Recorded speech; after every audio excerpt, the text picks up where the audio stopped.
Hello everyone, welcome to Akhil Priya classes. मैं हूं प्रियंका अखिलेश दीक्षित और आज हम करेंगे क्लास 8th का जो चैप्टर कंबशन एंड फ्लेम है, चैप्टर 6, यानी कि उसका एक सब पार्ट करेंगे इस वीडियो में हम। How do we control fire. जैसे कि हम अभी तक करके आए थे कि कंबशन क्या होता है, इग्निशन टेम्परेचर क्या होता है, इनफ्लेमेबल सब्सटेंसेस क्या होते हैं, ये हम लोग ऑलरेडी कर चुके हैं अपनी प्रीवियस वीडियो में। तो आज हम करने जा रहे हैं कि कैसे हम फायर को कंट्रोल करते हैं। तो सबसे पहले इस टॉपिक को समझने के लिए हम देखते हैं कि जो फायर ब्रिगेड होती है वो क्या करती है फायर को रोकने के लिए। तो जनरली क्या होता है, जब फायर ब्रिगेड को बुलाया जाता है तो वो क्या करते हैं, बहुत बड़े बड़े उनके पास क्या होते हैं, टैंकर्स होते हैं जिनमें थाउजेंड्स ऑफ लीटर जो है वाटर फिल्ड रहता है और बहुत ही प्रेशर से क्या है वो वाटर जो है जहाँ पर भी फायर लगी है वहाँ पर डाला जाता है। तो सबसे पहला पॉइंट आपको पता है कि क्या किया जाता है, वाटर डाला जाता है जहाँ पर भी आग लगी है। तो वाटर किस लिए डाला जाता है, क्योंकि वाटर जो है वो कूल करता है कंबस्टिबल मटेरियल को। जो भी जहाँ पर भी आग लगी है उस मटेरियल को वाटर क्या करता है, कूल डाउन करता है। इस वजह से वाटर को डाला जाता है। और साथ में क्या होता है कि इग्निशन टेम्परेचर भी कम होता है। जब हम उस चीज़ पर जहाँ आग लगी है वहाँ अगर हम वाटर डालते हैं तो उसका टेम्परेचर जो है इग्निशन टेम्परेचर से कम हो जाता है, जिसकी वजह से आग जो है फैलती नहीं है। ठीक है, तो इससे हम ये कह सकते हैं कि वाटर जो हम डाल रहे हैं वो कूल डाउन करती है कंबस्टिबल मटेरियल को और टेम्परेचर जो होता है इग्निशन टेम्परेचर से कम करती है। ओके, और इससे क्या है, आग जो है फैलती नहीं है।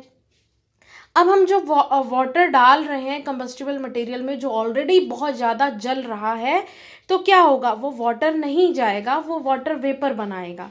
अब ये वाटर वेपर क्या करेंगे, कंबस्टिबल मटेरियल जहाँ आग लगी हुई है वहाँ पर क्या करेगा, एक ब्लैंकेट की तरह एक्ट करेगा और कट ऑफ करेगा एयर की सप्लाई को।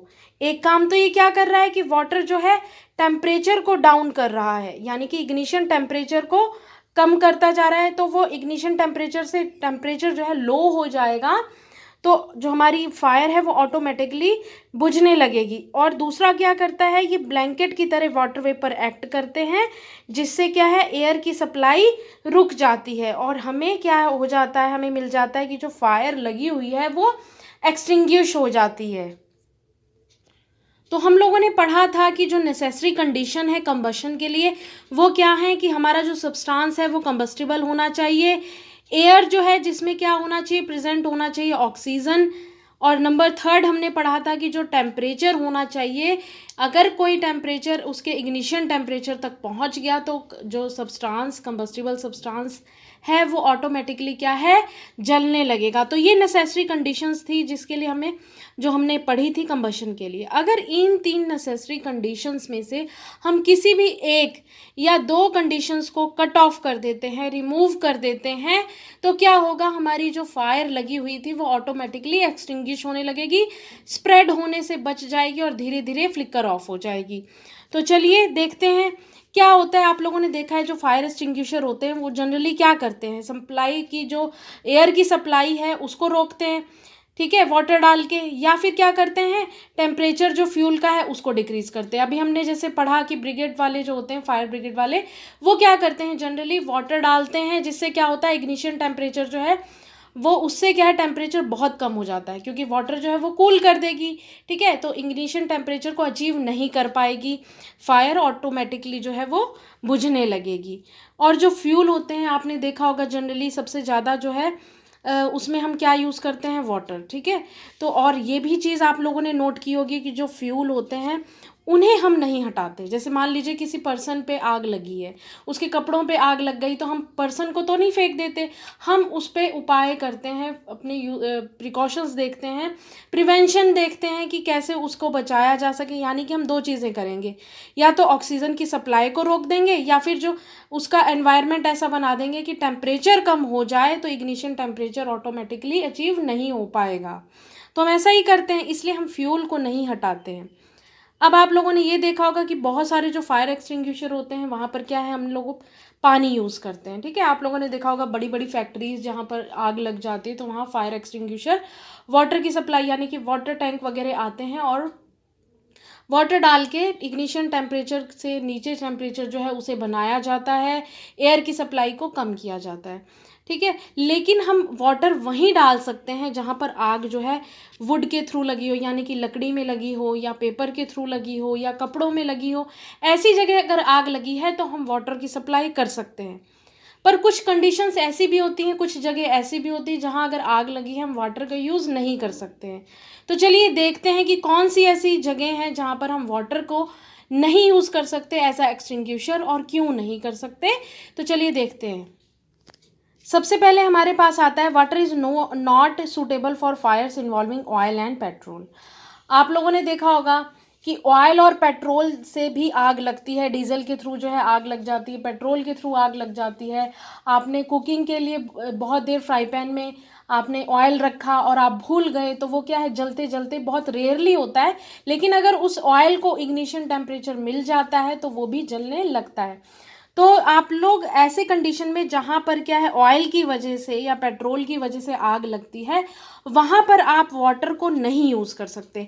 क्यों नहीं यूज़ करते? बिकॉज जो वाटर होता है, आप लोगों को पता है कि अगर हम वाटर ऑयल को मिक्स करते हैं तो ऑयल जो है वो वाटर के टॉप मोस्ट लेयर में आ जाता है। ये दोनों जो है मिक्स नहीं होते हैं आपस में, क्योंकि वाटर जो होता है वो ज़्यादा डेंसर होता है, ठीक है, as compare to oil. Oil होता है हल्का और हैवी होता है हमारा वाटर। तो वाटर क्या रहता है, नीचे रहता है और बॉटम में, और उसकी टॉप मोस्ट लेयर में हमारा ऑयल आ जाता है। तो अगर हम मान लीजिए कि कहीं पे अगर डीजल पेट्रोल की वजह से आग लगी है और अगर हम वहाँ पे पानी डाल भी रहे हैं तो वो आग नहीं बुझेगी। वो आग किस लिए नहीं बुझेगी? क्योंकि वो वाटर जो है वो हैवी होता है, तो वो ऑयल से नीचे जाके बैठ जाएगा और टॉप मोस्ट लेयर में एज इट इज़ जो आपका ऑयल है वो रहेगा और वो अनअफेक्टेडली जलता रहेगा, ठीक है। तो इस वजह से क्या है, हम वाटर को नहीं यूज़ कर सकते जहाँ पर भी ऑयल से या पेट्रोल से आग लगी होती है। इसी तरह हम बात करते हैं वाटर जो है इलेक्ट्रिकल इक्विपमेंट में, मान लीजिए आग लग गई है तो वहाँ पर भी हम क्या करते हैं, वाटर को नहीं डालते हैं। क्यों नहीं डालते हैं? आपको पता होगा कि वाटर जो है एक गुड कंडक्टर होता है इलेक्ट्रिसिटी का। तो इस वजह से क्या होगा, वाटर या तो कंडक्ट कर देगा इलेक्ट्रिसिटी या फिर क्या करेगा, हमारे जो इक्विपमेंट है उसको ही डैमेज कर देगा। तो इस वजह से हम जब इलेक्ट्रिकल इक्विपमेंट्स में आग लगती है तो हम वाटर का यूज़ नहीं करते हैं। तो अगर हम ऐसी जगहों पे वाटर का यूज़ नहीं कर सकते तो इन्हें कैसे बुझाया जाएगा? तो आइए चलिए पढ़ते हैं ऐसी जगहों पे हम किन चीज़ों का, किससे हम एक्सटिंग्विश कर सकते हैं फायर को।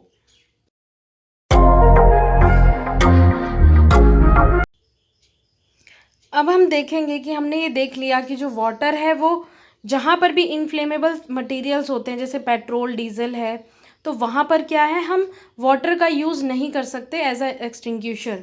तो वहाँ पर हम यूज़ करते हैं कार्बन डाइऑक्साइड का, ठीक है। तो आपको याद रखना है कि जहाँ पर भी इनफ्लेमेबल मटेरियल्स होते हैं तो वहाँ पर हम यूज़ करेंगे कार्बन डाइऑक्साइड को एज अ एक्सटिंग्विशर।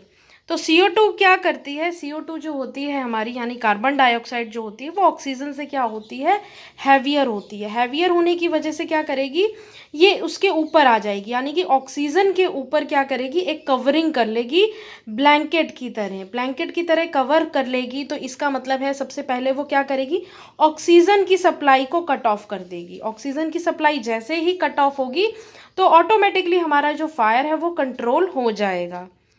फिर नॉर्मली क्या होता है, CO2 जो है सबसे पहले क्या है, वो हैवियर है ऑक्सीजन से, तो वो ब्लैंकेट की तरह उसको कवर करके ऑक्सीजन की सप्लाई को बंद कर देगी। और जो हमारा CO2 होता है वो हमारे इलेक्ट्रिकल इक्विपमेंट्स को डैमेज भी नहीं करता है। अगर जैसे मान लीजिए अगर हम वहीं पानी डाल रहे होते फायर को बुझाने पर, तो क्या होता, हमारा जो इलेक्ट्रिकल इक्विपमेंट है वो या तो डैमेज हो जाता या तो वाटर की सप्लाई की वजह से कंडक्शन हो जाती, ठीक है। लेकिन हम जैसे ही CO2 को इलेक्ट्रिकल इक्विपमेंट पे डालेंगे तो उससे क्या होगा, आग तो बुझ ही जाएगी और हमारा जो इलेक्ट्रिकल इक्विपमेंट है उसको कोई भी डैमेज नहीं होगा। तो ये इसका बहुत ही अच्छा पार्ट है, ये आपको ध्यान रखना है कि इनफ्लेमेबल जो मटेरियल होते हैं वहाँ पर हम क्या यूज़ करते हैं, कार्बन डाइऑक्साइड को as a fire extinguisher use करते हैं।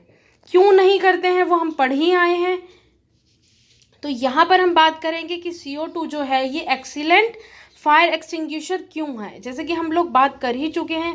अब जैसे कि अब जैसे कि आपने देखा कि जो CO2 है वो एक सिलेंडर में बहुत ही हाईली प्रेशर के थ्रू जो है फिलअप की जाती है, और जैसे ही आग लगती है तो उसे हम रिलीज़ करते हैं, तो वो बहुत ही इनॉर्मसली वॉल्यूम में जो है सरफेस पे डलती है जहाँ पर भी आग लगी हुई है, और टेम्परेचर को कूल कर देती है और कट ऑफ कर देती है ऑक्सीजन की सप्लाई को, क्योंकि कार्बन डाइऑक्साइड जो है हैवी है, वो ऑक्सीजन के ऊपर एक कवरिंग की तरह काम करेगा।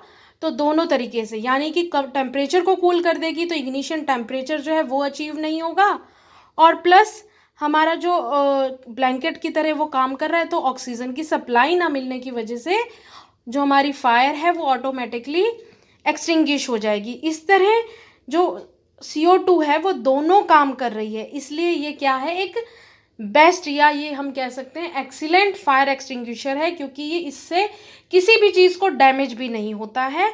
और हम, ये था हमारा कि हम कैसे आग को यानी कि फायर को कंट्रोल करते हैं। सो आई होप कि आप लोगों को क्लियर हुआ होगा। अगर आपको वीडियो अच्छी लगी प्लीज़ वीडियो को लाइक करिए, चैनल को सब्सक्राइब करिए। Thank you for watching this video.